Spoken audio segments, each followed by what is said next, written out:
Math 100-1-5 is about quadratic equations. So what makes this an equation is this equal sign right here. And so our quadratic equation, notice that it is equal to 0. A, B, and C are just integers. Okay, they could be positive or negative. They're just some integers. And we are going to solve quadratic equations. And we're going to start by factoring. We're going to solve by factoring. So in Math 100, if you took Math 100, you did a lot of factoring. And so that's where we are going to start here. All right, so when we solve by factoring, I'm going to give you a few steps.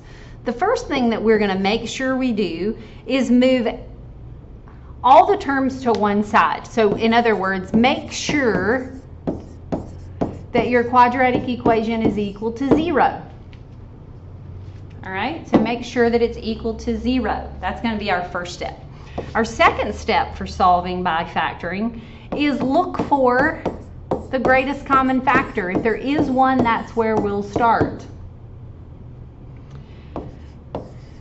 Okay, if there's not a greatest common factor, then we will use some other process to factor. Okay, factoring a trinomial. And once we get our factors, we will use the zero product principle to finish solving. Okay, so let me give you a problem and I'll show you how we use those particular steps. So let's say you are asked to solve this equation by factoring. All right, so the first thing we're going to do is make sure it's equal to 0. It is not equal to 0. So we are going to subtract 2x from both sides.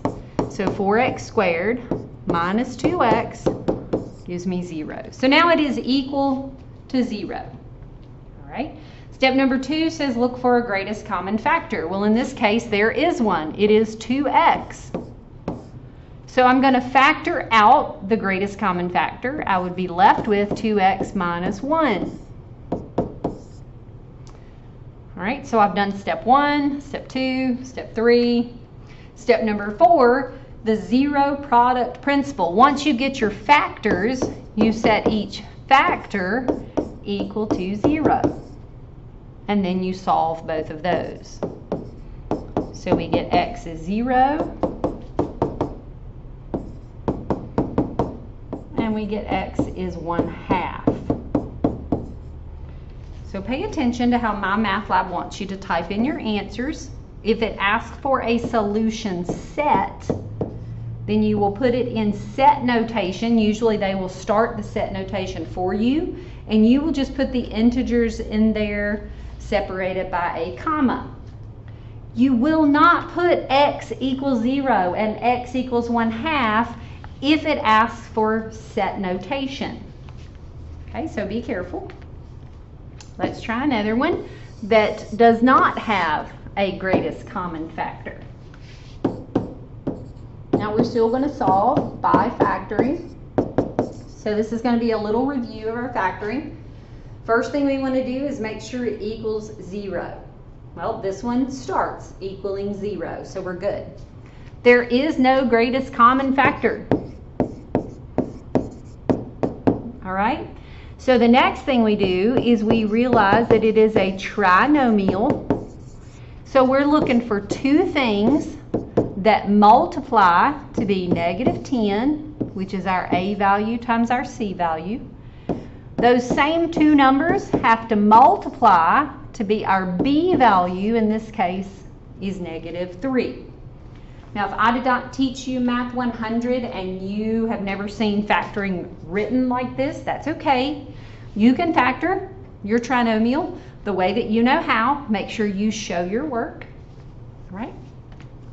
If you need help factoring, you were not in My Math 100, or even if you were, and you need an extra little tip on factoring, you are certainly welcome to message me and we can work on factoring. But at this point, that is a skill that we are going to use.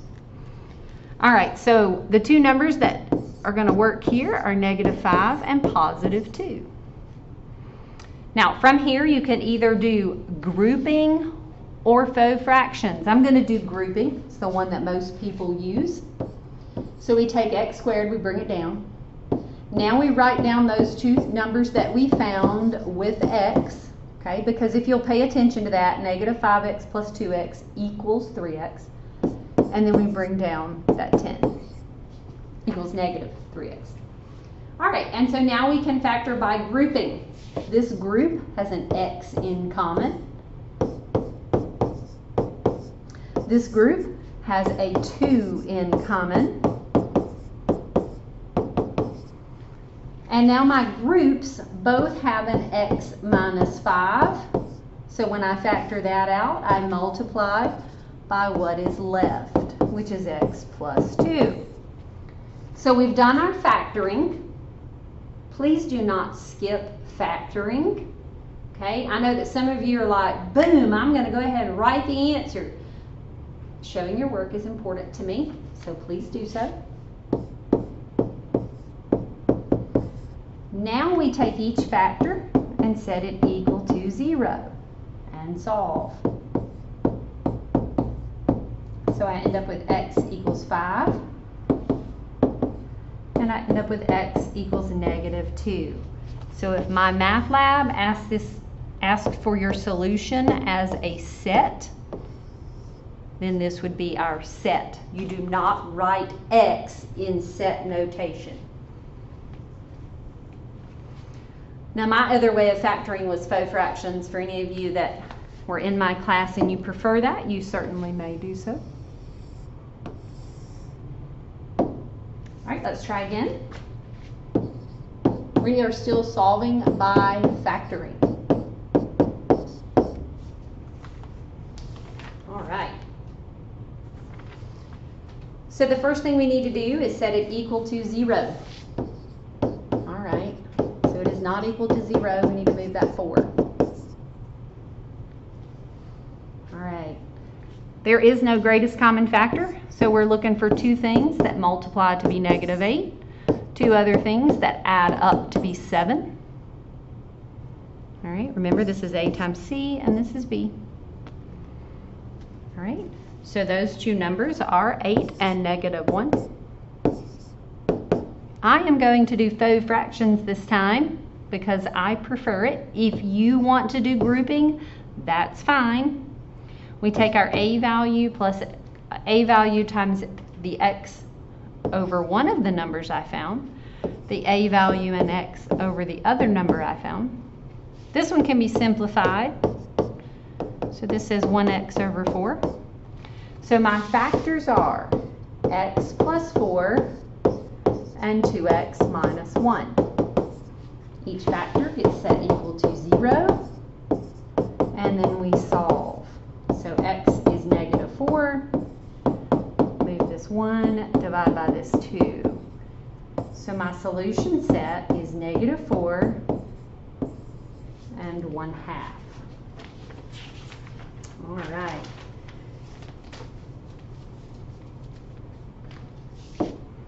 So we've got two other things that I'd like for us to focus on. One of those is the square root property. And the other one is the quadratic formula. These are also effective ways of solving a quadratic equation. And then there's one other one called completing the square. All of these are ways that we can solve quadratic equations, just like factoring we can use to solve quadratic equations. All right. So the square root property essentially says this: if x squared is some number, then you can take the square root, but you're going to get plus or minus the square root of a. You're going to get two answers. So if you have x squared equals 4 and you square root both sides, okay? So if I say the square root of x squared equal to the square root of 4, then I get x is plus or minus 2. So your solution set would be -2 and +2. Two answers. Now those won't always look exactly like that. We will do more in our Teams meeting. So make sure you make it to the Teams meeting. The quadratic formula. This was something we also did in Math 100. There is our quadratic formula.